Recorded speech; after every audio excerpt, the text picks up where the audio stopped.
Oh, the light's changing. God damn it, LA. God damn it. All right, sorry. Natural lighting.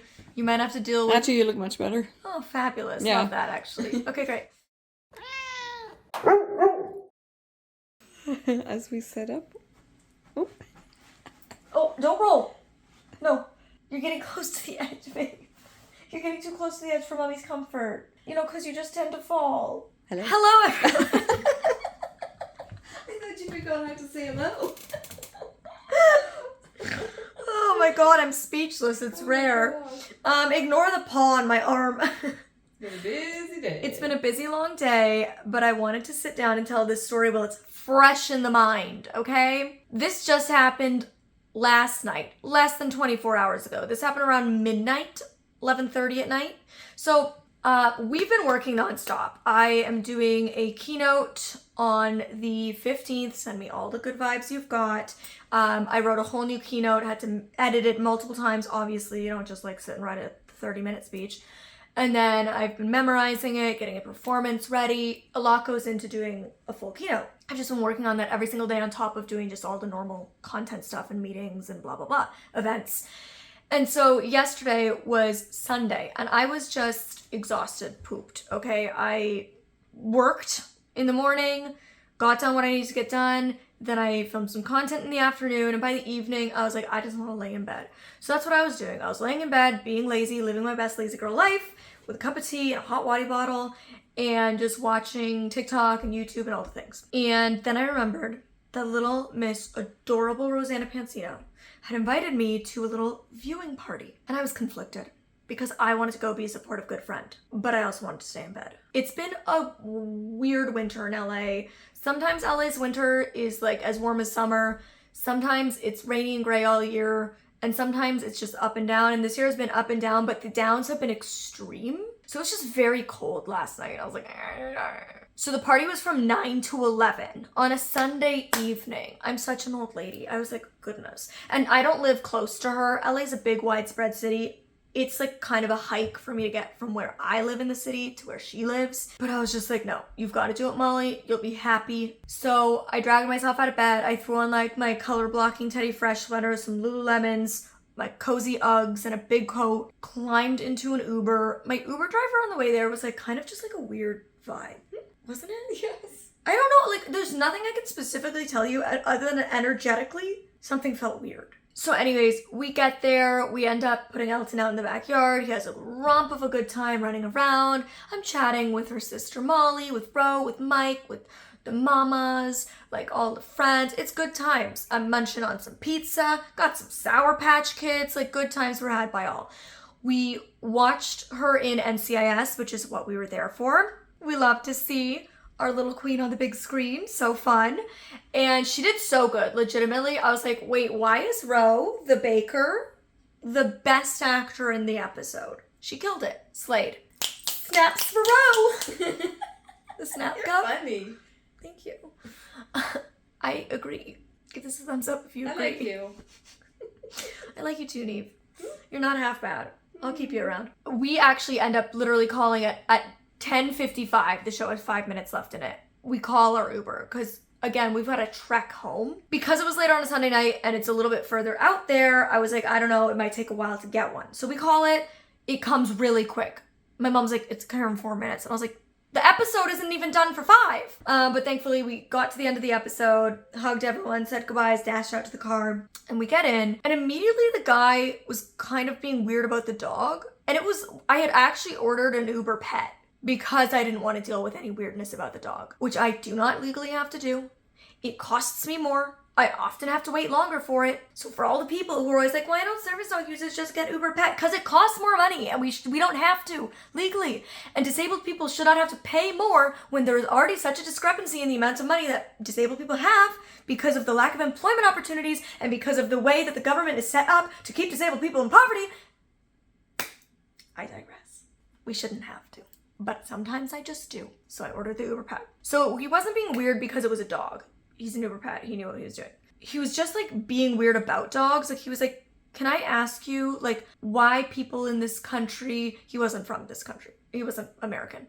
I'm not sure where he was from, but he had an accent, and he was like, can I ask why people in this country like their dogs more than they like humans? And I was like, I don't know. And he was like, why do you like dogs more than kids? And I was like, well, I do like dogs more than kids, actually. Funny you should bring it up. You guys know me, I don't want kids. I mean, they're fine and dandy for other people.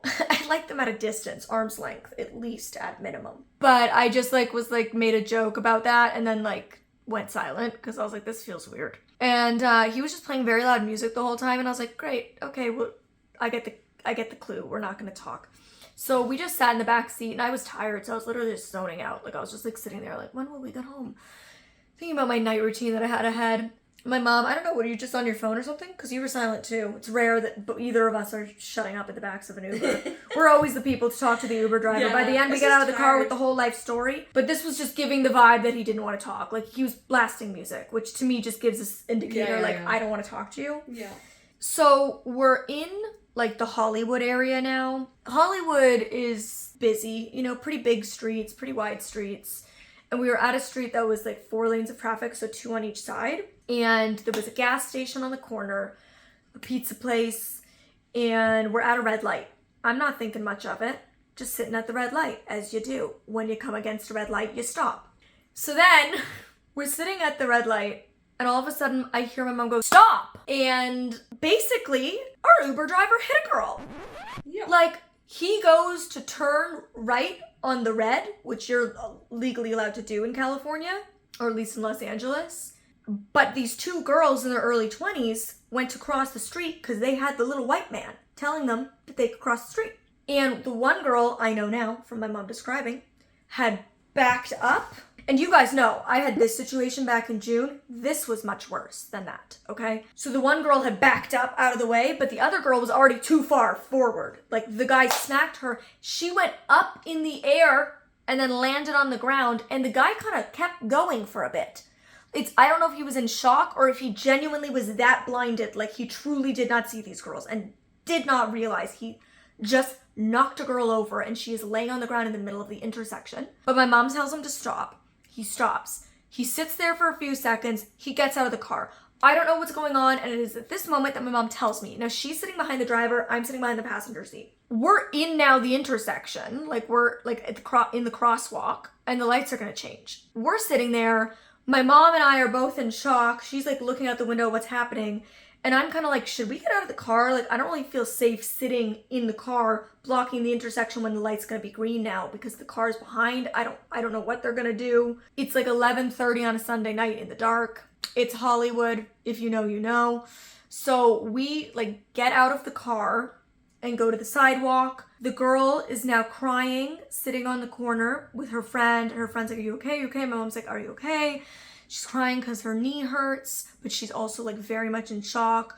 We get her further in, off the sidewalk curb, but further in, so she's not close to the edge of the road like she had been. And then finally the guy gets back into his car and pulls it around the corner, puts his hazards on, gets back out, brings her some water. The energy was weird. Everybody was just kind of silent.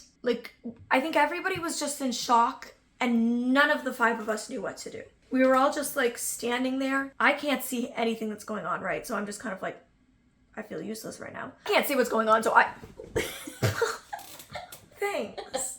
My mom just threw a unicorn at me. So I feel weird, and I'm also kind of scared because, again, it's Hollywood late at night. If you know, you know. It's not the safest area of town, and it just feels creepy, and it's cold, and it's late, and I can't see what's going on, and nobody's really talking. It was just this weird energy, and we kept kind of saying, you sure you don't want to go to a hospital? Do you want to call an ambulance? And he was like, I'll drive you if you want to go to the hospital. And nobody's making a decision. And maybe we should have, but I felt weird. Part of me wanted to call 911, but the other part of me was if she's already in pain while she's in shock, she's only going to be in more pain once the shock wears off. And also, if it's her knee that's hurting, it's potentially an MCL or an ACL injury, something like that. And muscle pain and damage, like you don't feel the full effect of it till up to 48 hours after. So I was concerned and felt like, especially to document this, like we should maybe call somebody and get her to the hospital and get seen. But then the other part of me is like, shoot, it's America. Like I know that not everybody has insurance and that can like make or break somebody, and I don't want to like call and then she has an ambulance bill to pay because like I called and she didn't want that. So I just felt really like conflicted on what to do. And the guy kept looking at us and being like, I'll drive you home. Sir, you just hit a girl. I don't really feel comfortable getting back in your car. And also, you should probably stay here at the scene of the accident until she does decide what she wants to do. So we end up just crossing the street after about 10 minutes of feeling like there was really like everybody was at a standstill. There was nothing we could really do. And we didn't know what to do. Like I think we were also in shock. It's a very conflicting scenario when you've never been in it. So we crossed the street over, they were at the gas station. We crossed over to the pizza restaurant and we canceled that Uber, reported the dangerous driving and called another Uber. And while we were waiting for the next Uber to pick us up, Uber immediately called us and we're like, can we have you like make a full report on the dangerous driving? So we had a little phone call with them, and then we also filled out a full report that detailed the accident, what exactly happened, what we saw, or in my case didn't see, where it happened, what time, like all of that kind of stuff. And then we took an Uber home. It was very nice. It was very safe. No weird vibes. All good. We got home, went to bed, but we also started then being like, shoot, like, should we have just taken charge and called 911? Also, when we were pulling away in the second Uber, my mom looked back and he was on the phone. So we're not sure if maybe he did just make the executive decision to call or if maybe Uber had already started calling him because we had put in the report. We're not sure. On our way home, we also did have a police car with lights drive past us in the direction of the accident. And then we were like, shoot, should we have stayed and like given witness statements? Like we felt really bad. We don't know if we did the right thing. But then today Uber called us again to make a full witness report. We asked them and they're like, no, you did nothing wrong. It was fine. Like what you did is totally reasonable. So that made us feel better.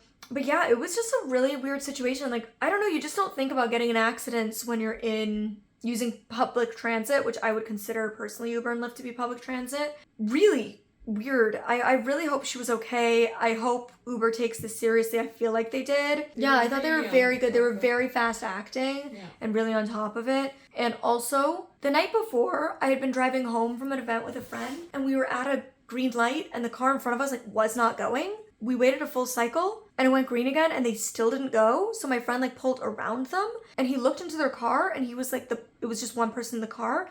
He's like, they're just sitting looking at their phone. Bizarre. Like, he's like, maybe it's an emergency. And I was like, they would have their hazards on, no? Like, that seems really strange. So drivers in LA be wacky, all right? Be careful on the roads in Los Angeles. It's rough out here.